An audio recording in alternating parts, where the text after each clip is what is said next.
Hello, it's Sandy Grayson reporting live from Boulder, Colorado at the big Boulder Conference. And I am here with the one, the only, the fabulous Brad Feld and the magic elephant. That's kind of a cool looking outfit, isn't it?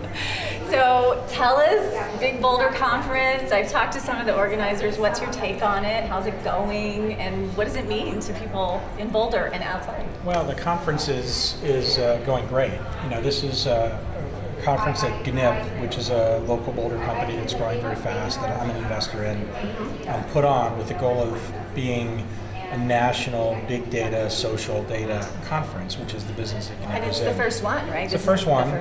It's about 80% people outside of Boulder, so probably in the audience only about 20% of the people are from Colorado, and it's from companies all over, mostly the US, but some of the world that are dealing with the issues of real-time social data. So a lot of social media monitoring companies, but also a lot of suppliers of real-time data, folks from Twitter, folks from Discuss, StockTwits, Facebook, and all of sort of the confluence of taking all of this data that's being generated and figuring out how to make sense of it is really sort of the essence of the conversation.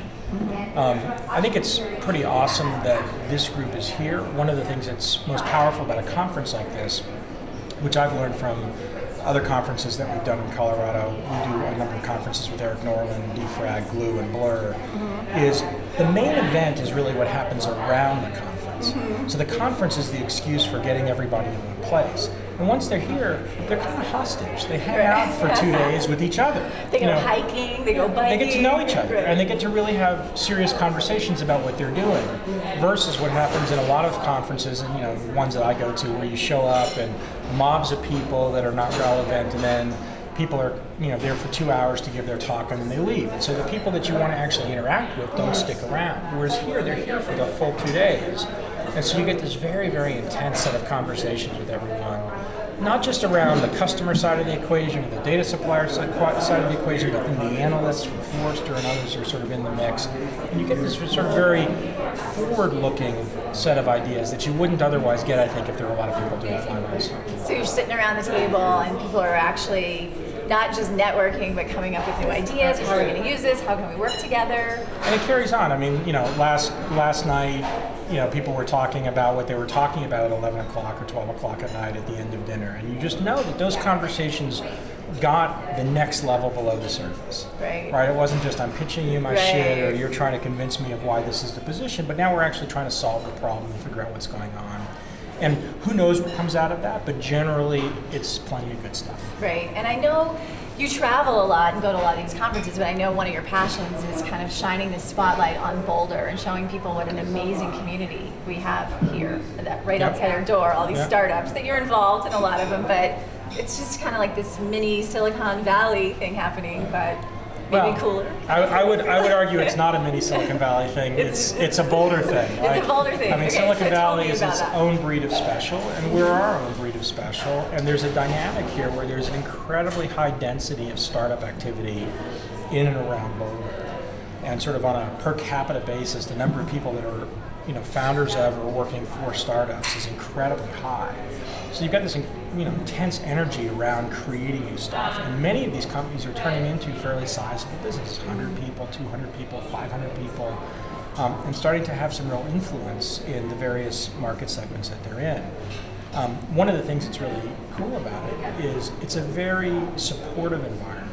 So we've worked hard at this via the ethos of Techstars, but the culture of the entrepreneurial community here is one I like to say often is give before you get.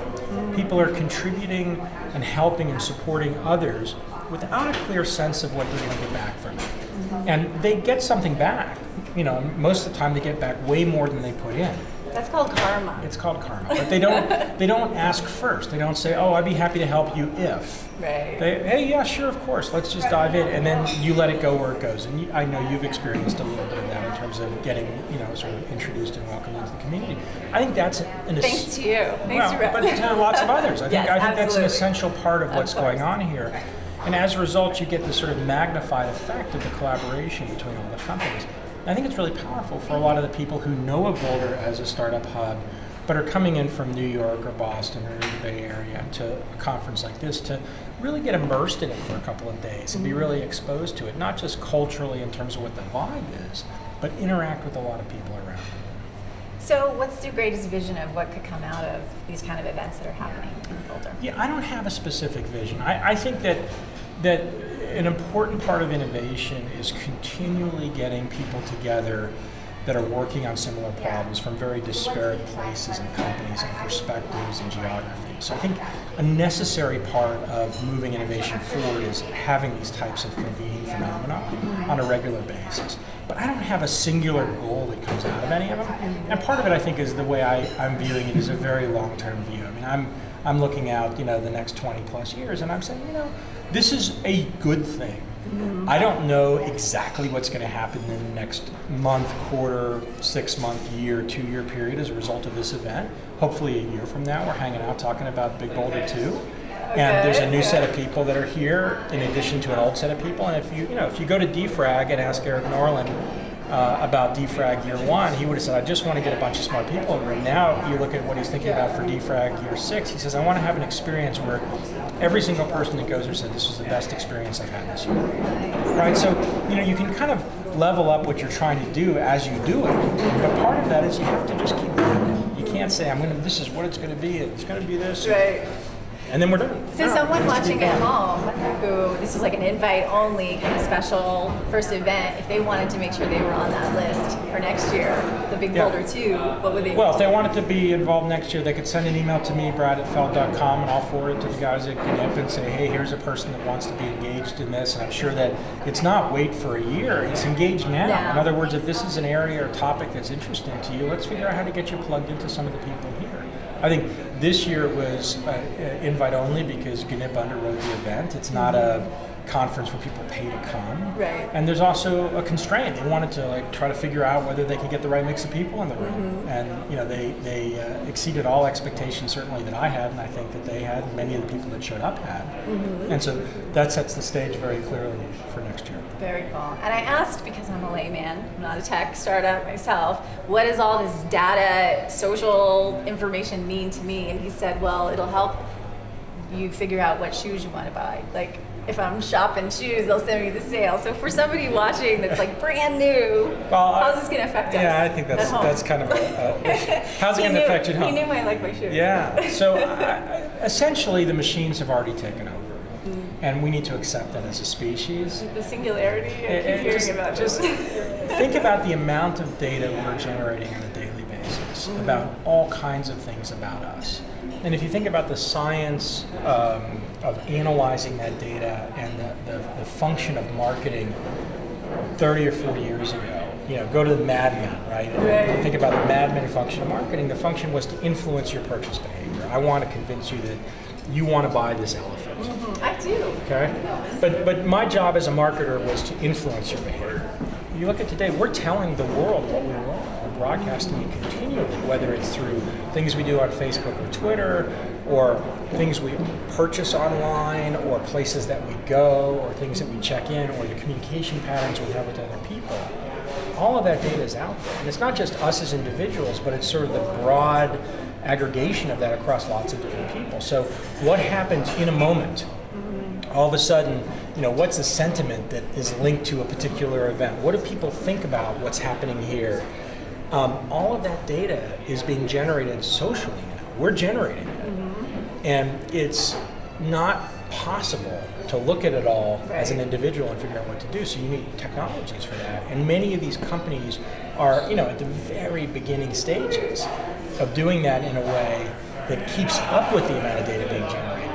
And if you think about where it's heading, right, the amount of data being generated is multiplying at incredible rates. I mean, the fact that we have these supercomputers in our pockets is really accelerating. And it's all software, it's all data. It has nothing to do with physical connectivity anymore, or hardware, et cetera. So how does it influence us individually? How does this impact me or you directly? It's not just that the computer will tell you what shoes you want to buy. All of your interaction with all of the things you do, your computer can be assisting you in any dimension you want, whether it's content discovery, purchasing activity, communicating with people, finding other people that you want. on the whole spectrum from social to, from personal to business in real time. And it's just going to get smarter and smarter and smarter. Memory card is 2 minutes left. Okay, 2 minutes. Go. Sorry. Oh, it's okay. The memory card is telling me 2 minutes. I'm good. I'm done. That was it. That was a long rant about nothing. Ta-da! Definitely make sure you're reading Brad's blog, which is Feld.com. and following him on Twitter. I always get great information and great ideas and inspiration. Is there anything else you want to tell people to go and do? Go do great stuff. Go do good stuff. Great stuff. Great stuff. Go do what you're passionate about. Pick a thing that you love and do it. Thank you. You're welcome. You're awesome. See ya.